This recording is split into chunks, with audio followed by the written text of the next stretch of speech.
So we're going to look at an example here. A recent proposal was put forth to the administration at a local high school with a very large population. The proposal was to allow students to leave school grounds during lunch, which is having an open lunch, open campus lunch. As a trade-off for increased freedom and flexibility during the middle of the day, students would no longer be able to have an EDU during first or seventh hour. They would have to attend an actual study hall each day. I know it's shocking for some of you to think about. So here's the data they collected. We have our male sample size, our female sample, sorry, I said that backwards. Our female sample size, our male sample size, and then they computed the total for you. Then we have our female, the number of females who said yes, the number of males who said yes, and the total. Our P hats, just so we have those handy and ready to go.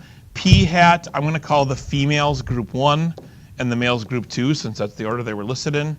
P hat 1 here would be 24 divided by 96, which would be 0.25. P hat 2 would be 42 divided by 120. That's my P hat 2. That would be 0.35. And then my P hat for the total, that's my P hat combined. That comes from adding the two together. So I need to take 24 plus 42,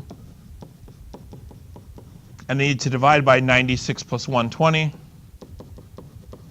Okay, and actually they've done those numbers for you. So my P hat, you can just call it P hat or P hat C for combined.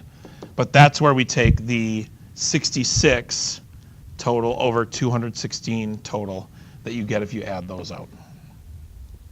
So that P hat combined is 0.306. And then what we're going to do is we're actually, to save a little bit of time, we're only going to check the conditions once. The P and the A step are the same whether you're doing an interval or a test.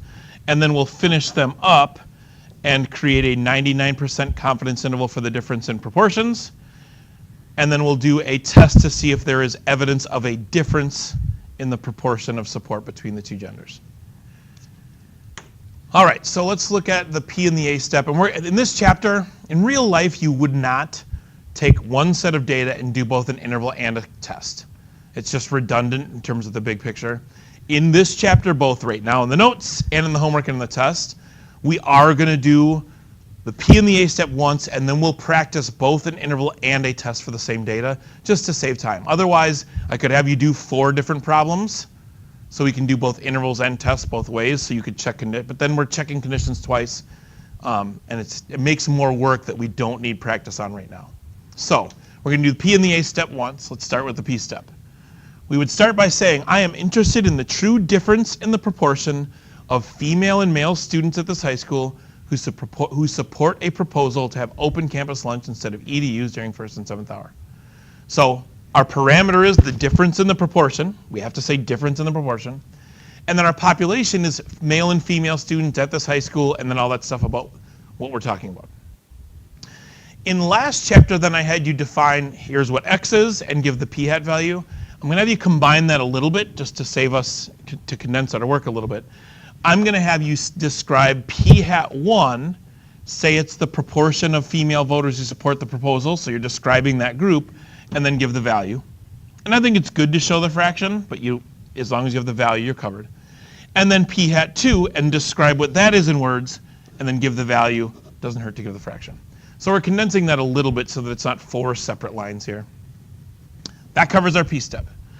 Next, for our A step, we need both sets of data to be random samples. They told us in the problem they were, so we're covered there. Next, we need these samples to be independent. And since we're taking a sample of females and a sample of males, it is totally reasonable to believe that those are going to be totally independent samples. If you're taking from 2 different populations or 2 different groups, that's a pretty safe bet. Now, in this case, we do need the population to be bigger than 10n. We are sampling without replacement. In general, if you're drawing samples, that's what we're doing. So like I said before, if you want to always check this condition, that is totally fine. And then our last condition, we need to check, we need n p hat and n times 1 minus p hat to be larger than 10 for both samples. There is our work.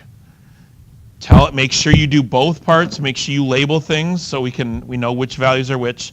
And then I would just write one statement at the end that all of them are larger than 10.